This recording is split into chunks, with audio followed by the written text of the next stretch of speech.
Hello, everyone. We are so happy to be here, and we welcome you to this session where we are going to explain a project we are developing related to Maria Montessori and Scratch. Let me introduce a little bit the project. This is a project about pedagogy, where we have imagined what Maria Montessori would do with a Scratch, how she would present it to the children. We are sure she would love it. In the Montessori method, stories and tales are very important in order to spark the children's imaginations. For instance, imagine a group of children sitting on the floor around a teacher who says to them, "Let me tell you a story. There is a world called Scratch, where instructions and characters live. In this world, characters are called sprites. On the one side of the wall live the instructions. On the other side live the sprites. The instructions live inside houses. In the middle, there is a playground where they play and have fun together. In this panel, we will cover things like this. But let me introduce the people who will joining me for these sessions.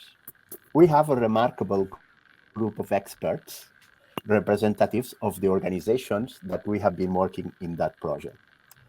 First, we have the coordination team, Maria Berrocal, Eduard Montaner, and myself, Jordi Freixenet, from the U Digital Edu, a research group of the University of Girona.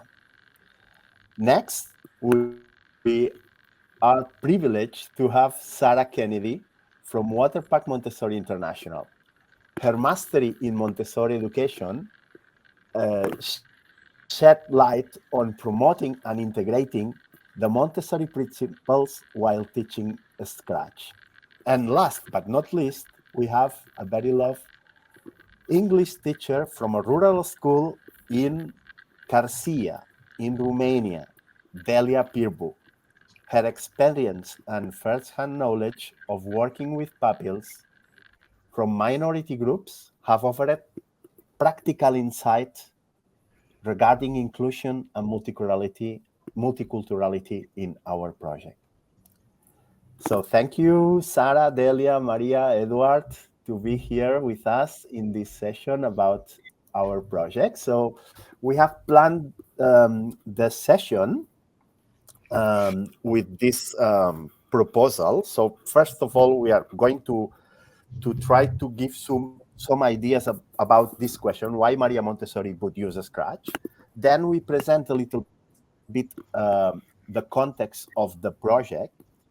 And in the third time, we are going to present a sequence of workshops, a sequence of activities that we think how Maria Montessori would present to the children a Scratch for the first time. Then we are going to listen the voice of the teachers and the students and the children that have participated in the project. And at the end, we would like to finish by hearing you, by listening to you, by taking notes of your suggestions and trying to answer your questions. So let's start with that question. Why would Maria Montessori be a Scratcher? Sarah, can you give us some ideas? Thanks, Jordi. Yeah, I can try. Now, I never met her, but from what I know of reading about her and reading from her works, she loved technology and she was always looking for new technology to be used with the children as well as a tool to bring humanity further. So I have absolutely no problems thinking that Maria Montessori would definitely be an avid scratcher, as we are saying here. If you can show the next slide, when talking about literacy, such as music literacy, creative arts, all of these things, Maria Montessori believed that it was an element of culture that all children ought to learn. So everyone should learn to read music, to be allowed to play music. Performance was not just for the talented people or for artists, but music belongs to all of us and should be used as a creative medium for literacy to express ourselves. And we would like to posit that Mitch Resnick might also believe in the same kind of code for coding, that coding is an element of culture that all children ought to learn, and that we want to teach coding to all children, not just for talented people and engineers, STEAM experts, but that coding belongs to all of us and should be used as a creative medium for expression. Fantastic, Sarah. Thank you very much. So we'll come later on this question, but let me tell you a little bit about the context of the project. So this project is a tribute to this lady, the one with the green jersey, that is called Maria Antonia Canals. Maria Antonia died last year. She was a teacher of teachers and a professor at the Faculty of Education of the University of Girona.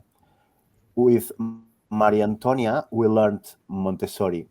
Her aunt, were also a teacher, learned directly from Maria Montessori and was the director of the first Montessori school in Spain, in Barcelona, the school that Maria Antonia attended. With Maria Antonia, we also learned what social commitment is. Maria Antonia was always concerned about the education of the children, especially the poorest.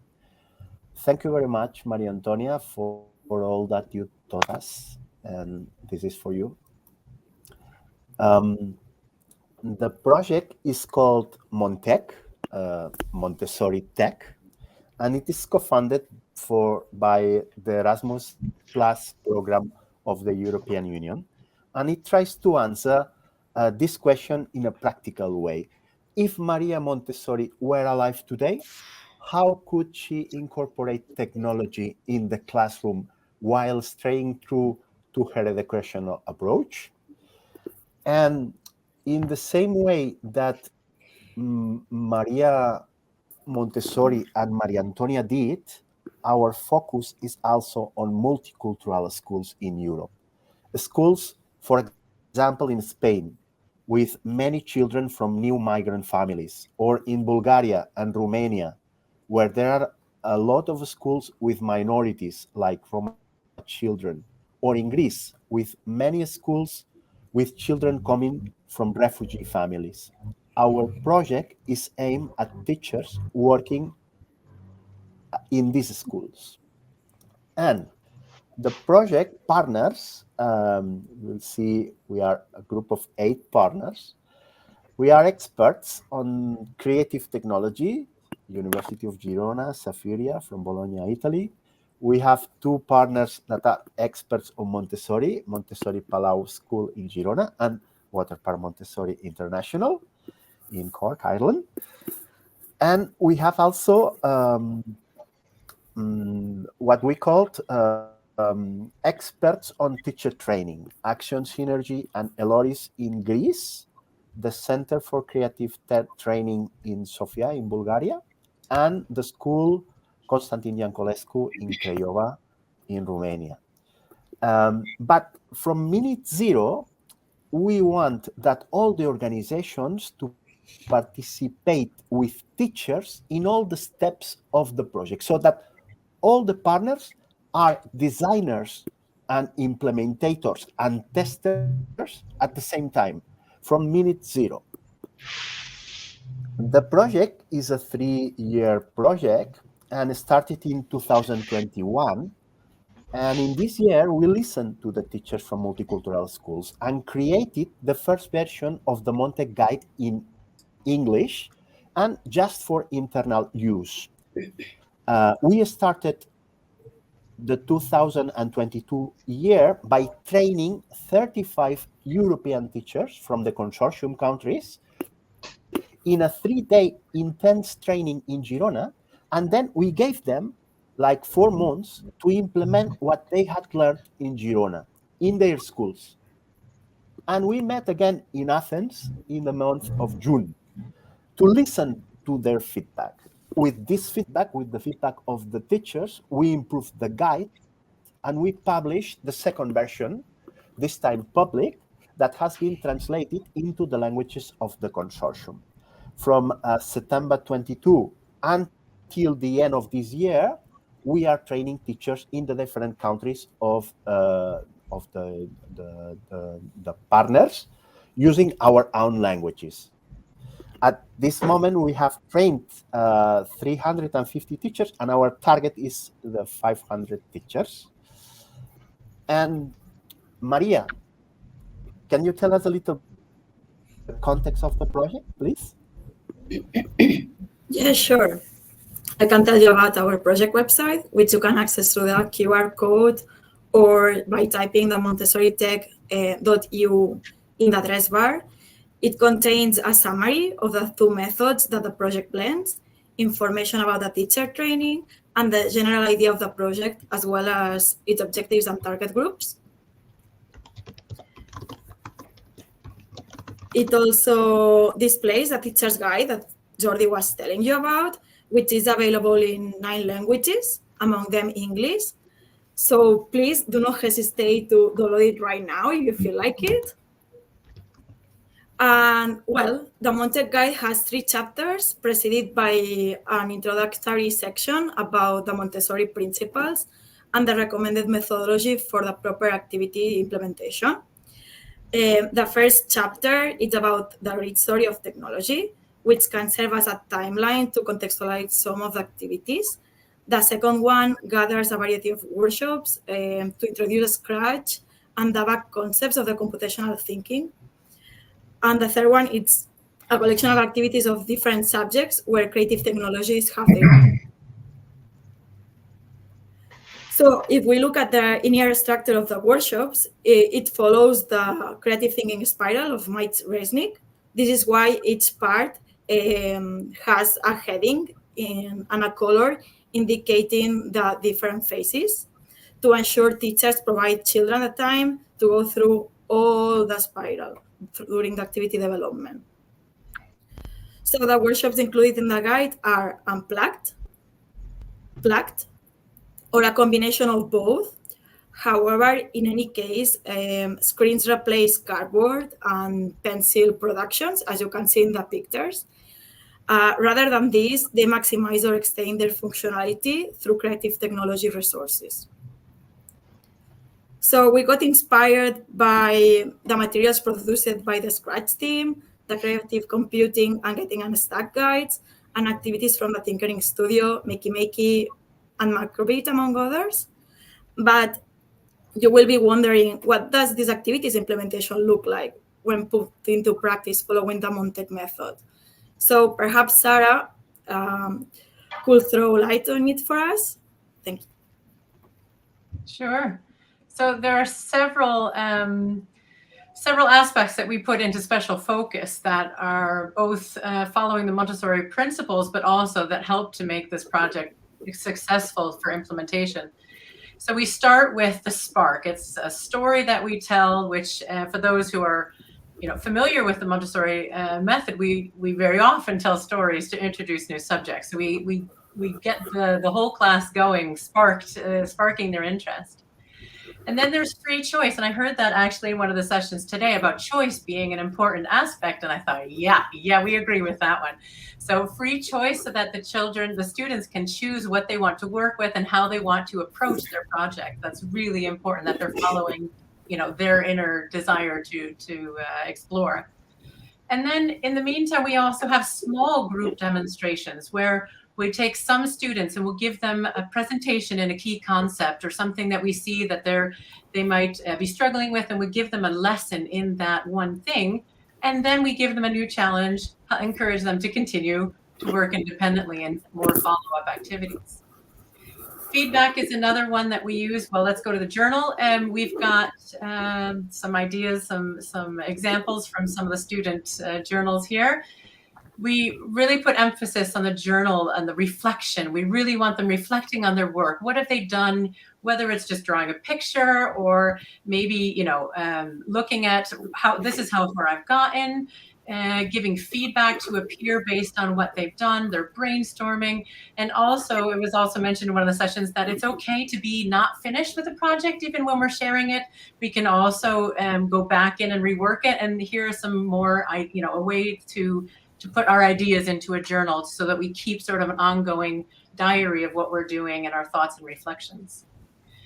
And we also put a very big emphasis on feedback that is sort of built into Scratch with the collaboratory aspect of it, where you can collaborate on different projects, you can remix, and then you can go in and give good constructive feedback. And so we do, we practice how to give good feedback on our projects. Thank you very much, Sarah. And now we explain to you what is the sequence we think Maria Montessori would follow to introduce Scratch for the first time to children. In the guide, we present different activities that represent different ways of learning. We believe that the teacher must present different options so that the children can choose which one they like the most. We are concerned that some of our students that arrive to the Faculty of Education in our university, the ones that are coming now, have already been taught Scratch, and some of them don't like it at all. We understand how important it is to introduce Scratch so that it can be adapted to the diversity of the children. It is not only white walls in the terms that we have to follow our passions, whether drawing, music, stories, or video games. It is also about introducing Scratch with different styles of learning, from instruction to exploration, presenting them Scratch by telling a tale to spark their imagination, presenting them the Scratch cards as a mission to follow a challenge, or the 10-block challenge as a prepared environment specific to promote discovery. Here is our proposal: 10 different ways to discover Scratch. So I pass the word to Edu, because Edu, can you tell us a little bit more about these different ways to learn Scratch, to learn with Scratch? Yes, sure. Hello, everyone. As Jordi said, there are many different ways of introducing Scratch. And in the Montec project, we suggest that the educator explore several of them with his or her students. This way, the students, the children, can find the ways of learning that they like the most. Of course, there are some usual ways of introducing Scratch. Maybe we could call them the classical ways, like the tutorials that we are seeing now on the screen. Scratch tutorials are very well designed and they are very playful, and usually both children and teachers love it. We also have another classical way, that is the educator that gives the tutorial.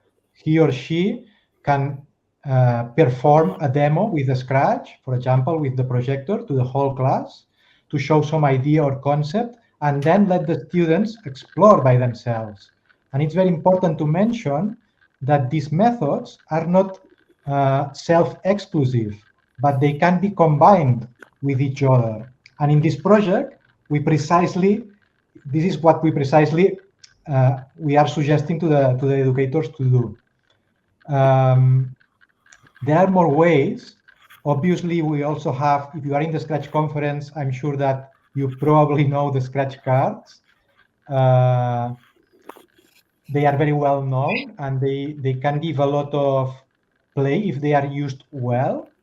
We have seen educators using them in a very instructional way. And of course, that is not our idea.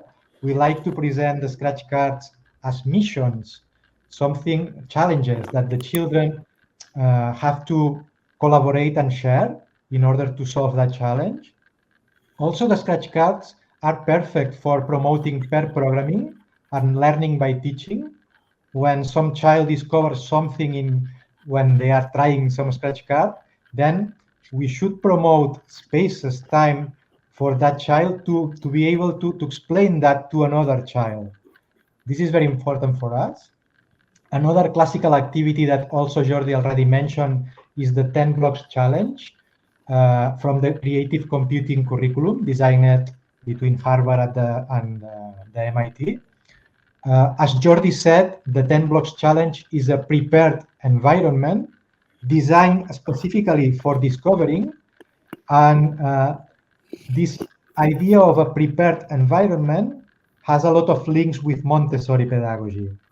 And this idea of starting with just a few blocks and explore what you can do with them and discover things, we think that it's great to do the first steps in Scratch. Then there are activities like the Kitbot. I'm sure that probably all of you also know the Kitbot is a very good activity for introducing programming, coding. It can be connected to Scratch or not. We can use Kitbot to learn any other programming language. So it's independent of Scratch. In the Kitbot, we divide the classroom into teams, and in each team there is a child that is playing the role of the robot.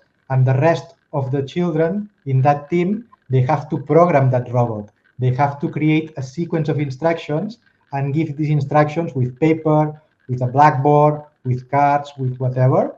And they need to program the robot to perform a mission. And in this way, they are learning what is a sequence of instructions and computational concepts like loops, conditionals, etc. It's an activity that can be implemented in kindergarten, but also with older grades. I've done this activity with teenagers and young adults. And of course, when you do that, you have also to let them to create new instructions, to invent instructions, etc. And what we did in this project is to connect this Kitbot activity, the classical activity, with Scratch. And we created a Scratch version of the Kitbot. And in this case, one of the children is playing the role of the sprite using the Scratch language. And is wearing the interface of the Scratch. And the other children are attaching physically instructions in the interface and asking the robot, the sprite, the child, to do some activities, missions. And in this way, they are learning the basics of the interface and the basic instructions. Another important contribution of the Montec, one of the most important contributions, is this idea of exploring how can we use stories and tales to introduce Scratch, like Jordi was doing at the beginning of the presentation. And that, of course, it's also very linked to Montessori pedagogy. And now I think we can watch this video where Sarah is showing this idea. So today I want to tell you a story about a brand new world. And there's a lot that happens in this world. But there's a lot of order. In order for there to be peace and harmony and that everyone gets along, there are special things that have to happen in this world so that everyone can get along. There's a lot of order. Just like in our own world, in nature, we have lots of laws and everyone follows the laws that they're given. Well, in this world here, it's the same thing. If we look over here, we can see there's a whole village full of instructions. This is the instruction village, and it's very orderly. As you can see, they're all in their houses, and they're in order. They're all nicely labeled, so we know exactly which ones are which, and they have special colors. This first one, the blue house, it says, can you read what's on there? Motion. Motion. These are very strong, very active instructions. This family, they're really proud of themselves. They really do a lot of action. there are a few here that I've made up for us, and they live in the motion house. Let's choose a motion. And how about we say we're going to pull this one here. I'm going to place it on the instruction section where we're going to place the ones that we choose. And on here, can you read what it says here? Move 10 steps. So you can see that's action. Move 10 steps. That will tell something to do something. It will make an action. Now below them here, we have the purple family. Now the purple family they're quite vain and they like to take care of what they look like, their appearance. They like to look just right. And as you can see on the roof, it says looks. So they're very aware of what they look like. And you can say, for example, change your size by 10, it says here. So that tells us how to change or to move or to look differently. Yeah. So yeah. So you'd be bigger? It would make this bigger. Well, we have to depends. If it's plus 10, that means it's going to go bigger. Maybe if it's minus, maybe it will get smaller. We'll have to try that out. Because anything that's in that little bubble there, you can actually change that number and we'll be able to try that out. But it's very specific to the instructions. We have to make sure to give them the instructions. Now, we also under here, we have a yellow family. And these sisters, they're quite proud of themselves, you see. They like to sleep and they kind of take breaks every now and then, but as soon as you tell them, as soon as you activate them, they jump straight in and they make things happen. So for example, I'm going to take this one, and on it says, when the green flag is clicked. Okay. Now, there are no instructions that are more important than the others. There are all, each one is a player, just like on a baseball team or basketball team where all the players are important, they just have different roles. That's the same in the world of the instructions. They all are really important, but they have a very special role that they do so that it all functions in peace and harmony in this world. Now, this one here, remember I said sometimes they take a nap and sometimes they jump into action or start things going? They're sort of the instigators. The events, they're the ones that say when things need to start going. So if I set these instructions together, that means that when the green flag is clicked, then these things are going to happen. So it's their job to say when things get going. Mm-hmm. Now, that's all great to have all the instructions here, but what is it they're giving instructions to? And for that, we have to travel over to the other side of the playground to where our sprites live. Now, sprite is another name for character. So this is Ben, and Ben lives in this world, and he loves playing on the playground. And so what we're going to do is we're going to use all of these instruction families, and we're going to be able to select one, just like we did here, to give instructions for Ben to know how to play on his playground. That's really cool, isn't it?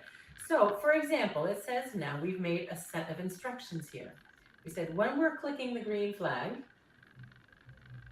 Ben, because this is the sprite, the character that we've chosen, Ben's going to move 10 steps and he's going to change his size by 10. That's going to be a little hard when we have these pieces that you really can't change the size of these unless we stretch them or crumple them up. But this world actually exists. This world is in a program that's called Scratch, and we're actually going to be able to choose from all of our families of instructions and create a set of instructions of codes that will tell our sprite, and will tell Ben how he can play on the playground. So even though we can't really change his size by 10 in real life on something that I've printed up, we will be able to change it in the program on the computer, right?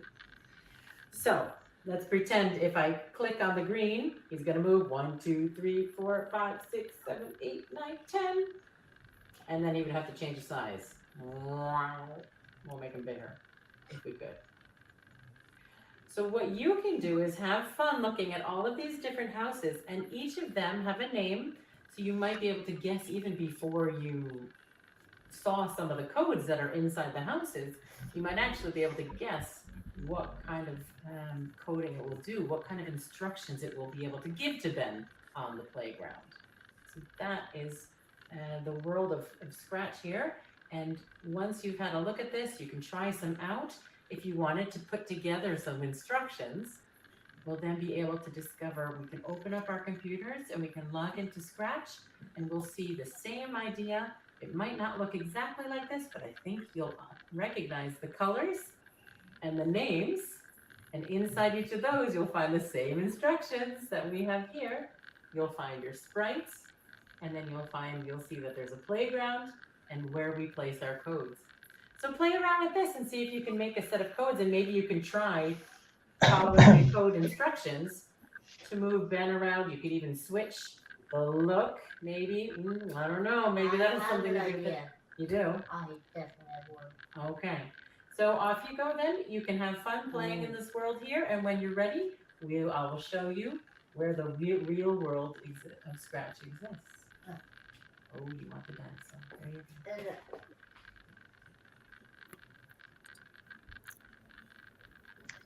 Okay, so maybe Sarah, do you want to comment a little bit about what we have seen?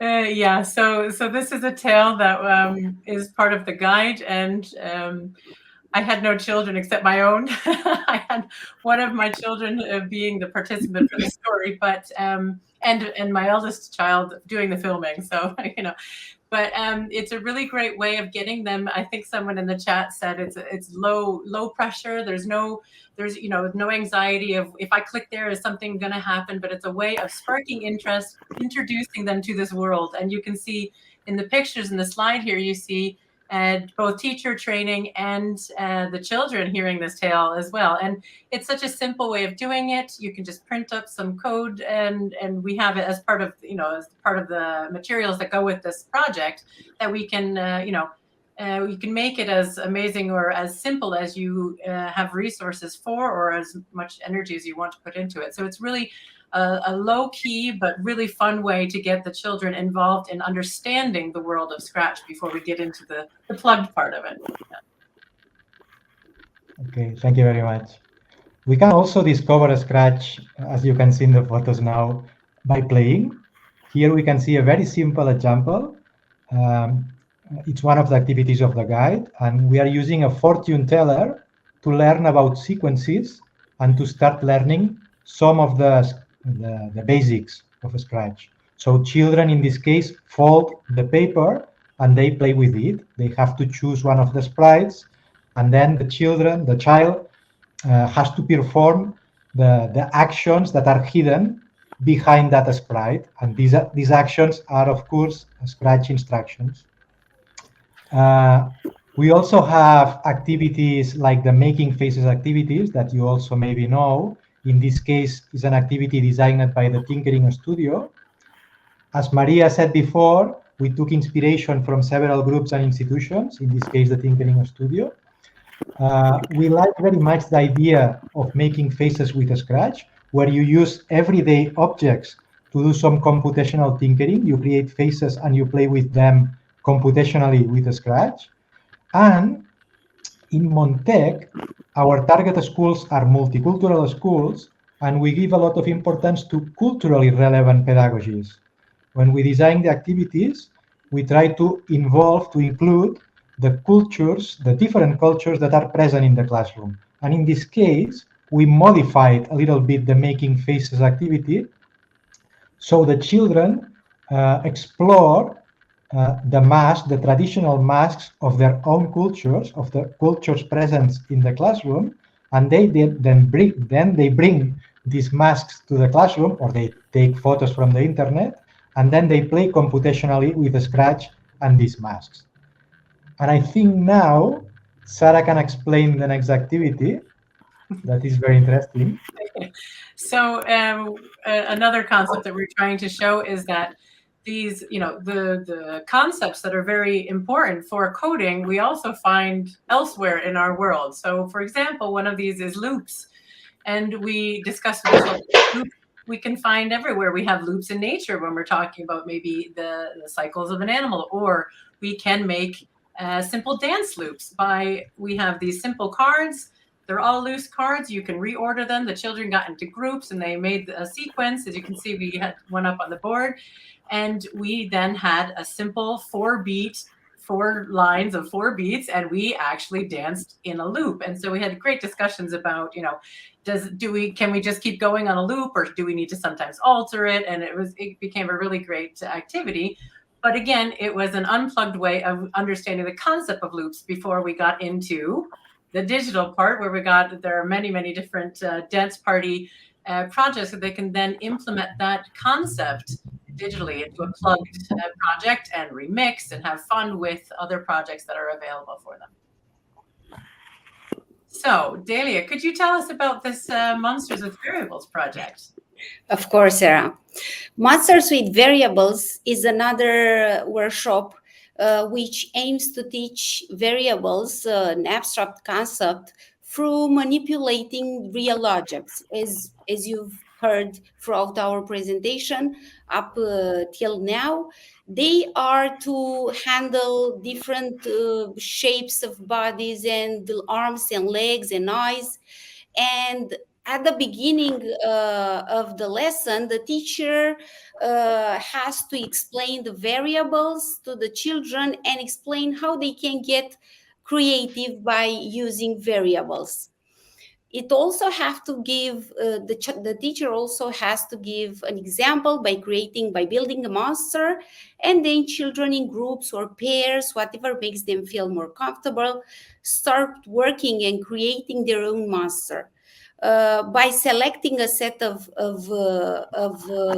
instructions, also they are encouraged to reflect and share and use the journal afterwards, maybe draw the monster and even write the set of instruction they have used in order to better reflect on what they have learned. Then there is the plugged version of this workshop, where students first are shown a tutorial, but the tutorial is not meant to teach the variables. Is meant to kindle their curiosity, and then they need to work in Scratch, and they will use a monster again as a backdrop and the single sprite as the eyes. The user has to enter the value between 1 and 3. They will use the blocks answer and ask. Answer would be the variable. And the main idea is for them to work independently. And when this being a quite difficult workshop, and they need previous experience in Scratch and maybe some knowledge of conditionals. But if they stumble, if they somehow make a mistake, they need to debug it, to review everything they've done and find where the bug is and fix the exercise. And through this manner, learn independently and by themselves somehow. Let's see what's the connection between Maria. How would Maria Montessori be a scratcher? Maria, could you help us? Yeah, sure. So I think we strongly believe Maria Montessori will be a scratcher. As with the Montec pedagogical approach, Scratch can be aligned with some of her principles, such as respect for the child. Scratch respects children's different ways of learning, interest, and level of experience, as we have seen with Jordi and Edu before. And intrinsic motivation, because they can create projects they care about by choosing the theme or setting their own challenges while getting engaged in learning. So the way we see it, Scratch serves as a prepared environment for self-education, as it makes learners realize and learn from their mistakes without needing anyone else to point them out. So I think that's why we think Maria Montessori will be a Scratcher. Thank you very much, Maria. Now we are going to hear the teachers' testimonials, the teachers that have been involved in the project. And Delia, can you tell us a little bit about the voices of the teachers and the children? Of course, that would be me telling you about the teachers and the children. Throughout the whole project, we've tried our main aim was to reach a certain type of communities of children. As has been said before, we've tried to reach migrants in Spain, refugees in Greece, and disadvantaged communities in Romania and Bulgaria, mainly Roma population, but not just Roma children. And I'm going to talk a little bit about schools in Romania, just to give you a bit of a context, because I'm a teacher and I live and I teach in Romania. There are two types of schools. There are well-equipped schools, and I've tried to select two pictures to show you this. The well-equipped schools where children learn, study at their best, they graduate, and most of them go all over Europe. And there are schools poorly equipped, which are mainly in the rural area, where also Roma kids live, some of them, but also Romanian children. And also the overall look over the school system in Romania, we can see there are some issues, there are some problems that need to be addressed in the nearest future, if it's possible. And some of these problems were addressed by Montec. Not all, but some of them received answers from the project. Lack of school facilities is one of them throughout the country. Too many students in one class. The study subjects are too difficult, and Montec addressed this because made them playful and more easy to be understood. Teacher-student interaction insufficient, also an issue that Montec addressed. No methods of active participation. It's something that Montec brought into the classroom because children were actively involved during the class, during the workshops, and too much time spent on teaching. That's not the case anymore. I have selected some of the teachers' testimonials, the teachers who were involved in the project and experienced Montec, and they implemented workshop in their classrooms. They accepted to implement without being involved in the project. And I'm going to read some of them for you. Cristina, who is a teacher in Plenița School, Romania, says, I also learned something from my students. They reminded me how important teamwork is, and they made me realize how creative they are, and that teacher talking time should be reduced in favor of students' thinking time. Another teacher, Alexandra, says, I could see them being more friendly to each other. They were having fun of all of them. Maybe because they had freedom around the class, they could move and do things freely. Children created an imaginary world with the help of Montec, says Simona. We also have Anna, who is a teacher in an inclusive education center. She says they worked together, helped each other, asked a lot of questions. They were curious. We also have some students' testimonials, and Emma says, I realized that all my colleagues are like me. I found out that you need to try again and again in order to succeed, says Mihai. These are some examples of sheets of paper from their journals. And there is also, I work better within teams. We helped each other. I had more freedom. Time passed by faster while working with technology. Also, working with so many teachers, which is not the case normally, because you would be in one school and teach your students, do whatever you do inside the school. But European projects got me out of Romania quite often and introduced me to teachers from all over Europe, but also helped me to connect with teachers in Romania, which I didn't do previously. And I could identify some strong points in these activities, and by talking with the teachers, cross-curricular activities increases attractiveness, strongly connected to the curricula schools use in Romania, elicits collaboration in class, immediate creativity, enables them to solve problems they encounter, trains teachers to adopt new methods or update their own if they follow the guide and adopt this new method of teaching, trains teachers to use technology during classes. Nowadays, schools in Romania are equipped with more technology than they used to have, but teachers need to be trained not to be afraid of technology. Okay, things can go wrong. Maybe you won't master everything, but you need to start somewhere. You need to start somewhere. Within mixed groups, we've noticed that older children help smaller ones.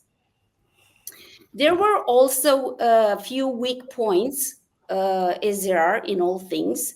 Students find working in teams challenging when working in Scratch because all want to touch the computer and be in power, let's say. First graders' low level of reading skills made them quite dependent to the teacher. Refugee minority migrant students have a low school presence. In Romania, Roma population has this problem. We're facing it, which weakened Montec impact. And teachers' level of adaptability to a different approach when teaching. Not all of them felt comfortable changing their ways and trying something. Maybe try it once, but I don't know in the long run if they would. Thank you. Jordi? Yeah, thank you very much, Delia. And now I just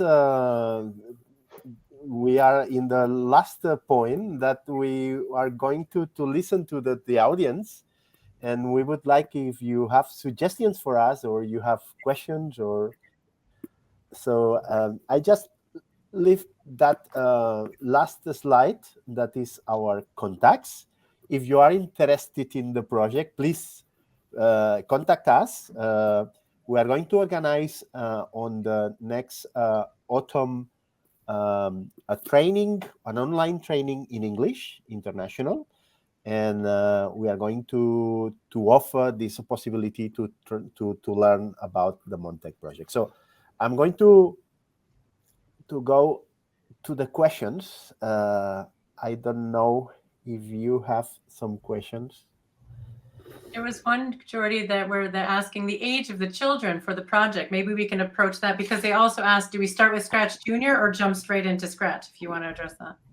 Yeah, we have thought for the project is addressed primary education, and most of the activities are for Scratch, but as we have trained some teachers from kindergarten, and we have adapted some of the activities that are in the Montec guide with the Scratch Junior as well. So also the second part there, do you use any coding blocks that aren't without the screen, unplugged versions of the blocks? I think we showed that in the story maybe. Yeah. And then of course there are other things that you can do with the blocks that are, the puzzle blocks that we've seen as well, 3D.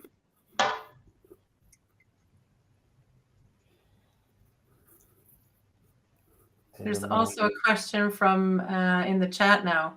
Coach Newton is asking, do you maintain contact or support with schools teachers that committed to using the curriculum, or did each location have its own support? That's a great question. Jordi?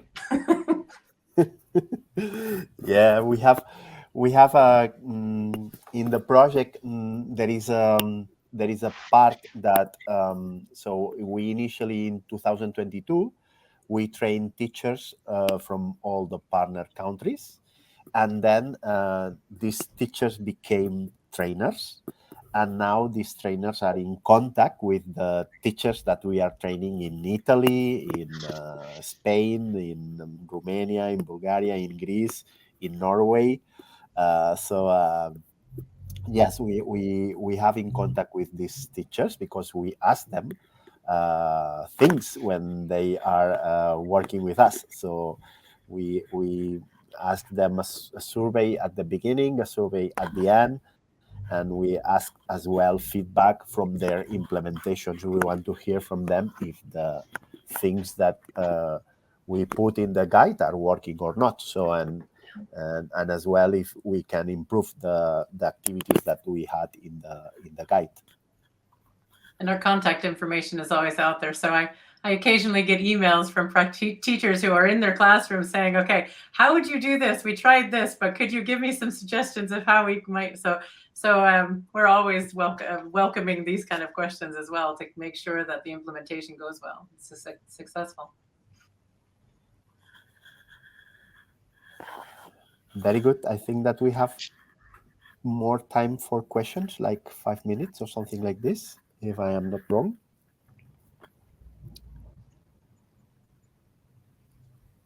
There's been a few comments while we're waiting for more questions to come in. There are a few comments about, a brain break with the active. And of course, as a Montessori educator, I'm not used to the fact that we're all sitting at their own tables, at their desks. It's in constant movement in a Montessori classroom. But yes, these are great activities for getting up and moving and activating the brain, getting the oxygen flowing and the energy moving as they're learning.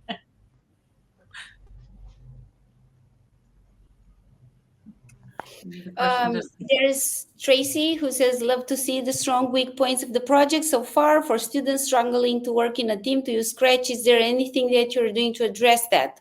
We've noticed throughout the implementation that they are struggling with that. And we've realized that because they didn't have much experience in working in teams and groups, because we normally didn't do things like that, or maybe just a few teachers, but most of them just taught the lesson. They just, each of them sits at their desk, and I, for instance, in the beginning, I was trying to convince them, please, you'll see, it's going to be fun. But then I realized I'm not very convincing, and I didn't want to make them feel uncomfortable or not collaborate anymore. And actually, I let those children who didn't want to work within a group or a pair of with another peer of his or her, and let him just be alone for a period of time. And then after a while, he wanted to be with somebody else because he could see that they were laughing, they were having fun, and in time things actually turned for the best, let's say. Yeah, this is why I practically respected their. Yes, Sarah, sorry. No, I was just going to say that it's a social, the period that we're talking about, between 6 to 12-year-olds, really, that is social. That's social interaction, right? Mm-hmm. So, but we have to remember the free choice. There are some who, for example, they're not ready yet to perform on something digital. They need time to get used to it, to slowly acclimate, and then they'll join in. So again, that freedom of choice that we talked about, that's a really important principle to remember, to allow them to choose groups or to choose to work alone. And then we have noticed that those who do choose to work alone do want to then join in the fun with others, right? Yeah. Yeah. Okay, there's another question that says, in the Montessori method, children of different age engage in activities together. Do they also do activities together in Scratch? Yes, would be the answer, the short answer to that. Yeah, I mean, mixed ages, of course, is one of the main principles. But yeah, Delia, I don't know if you want to answer that because you have the children in the classroom there. Yes. I was reading. I was reading the comments. Can you please repeat that for me, please? What was the question? It's on the screen there. In the Montessori method, children of different ages engage in the activities together. Do they also do Yes. in Scratch? Yes. Yeah, we are merging different classes, different grades, actually, because they work well together. They help each other, and if they have different levels, then the older ones get like being mini teachers, and they love it. Yeah, I was reading. Teacher must be able. I was concentrating on. First, teachers must be able to work together to teach children to work together. That's amazing. And yes, you're right. But as I must be honest with you, and as I've seen things around, teachers are afraid of working together with other teachers, maybe afraid of being judged, and the same thing is happening with the children. They need to be encouraged all the time, because actually children are just like us. We are all human beings, and we are all afraid of the judgment of others, as we are experienced now, being here on stage and being judged. So that's real life, and it's hard for teachers to work together. And I must confess that before being involved in these projects, I knew of just a few teachers, and now I know a lot. Yeah, because I reached to them, not because somebody reached to me. Yeah, it's important that we allow ourselves to be vulnerable. That's a really important word, that we just, okay, we make mistakes. That's the friendly attitude to error that's central in the Montessori principles as well. It's okay to make errors, and I feel Scratch just lets you make errors, go back, find your mistakes, and just keep going, right? So that's really what we need to keep working on. There's one thing about a question about asking if you can use the Montessori approach with grade 3 and above learners. Montessori worked on her method. She developed a method up into the university. So yes, absolutely. And they apply to adults as well. And then would one of the ones from Spain like to take the question from Nadia? I'm not going to test my translation skills. Yes, let me try it. She said in Uruguay we are developing a project at national level with the Scratch Junior, where there are some parts, a lot of where we can find a lot of Montessori principles. He was she was very happy with this panel, is what she said, but she didn't ask any question. I don't know, Nadia, if you want to ask some question to us. But again, the manual is available for everyone to download in any of those languages that Maria showed us on the slide. So please go in, and you're welcome to contact us. Maybe pop our information back up there. But thanks so much for listening, and I hope we hear more comments and questions from you as time goes along. Okay. So thank you to everyone. thank you. Thank you very much. Thank you Bye-bye. very much. Thank you. Bye.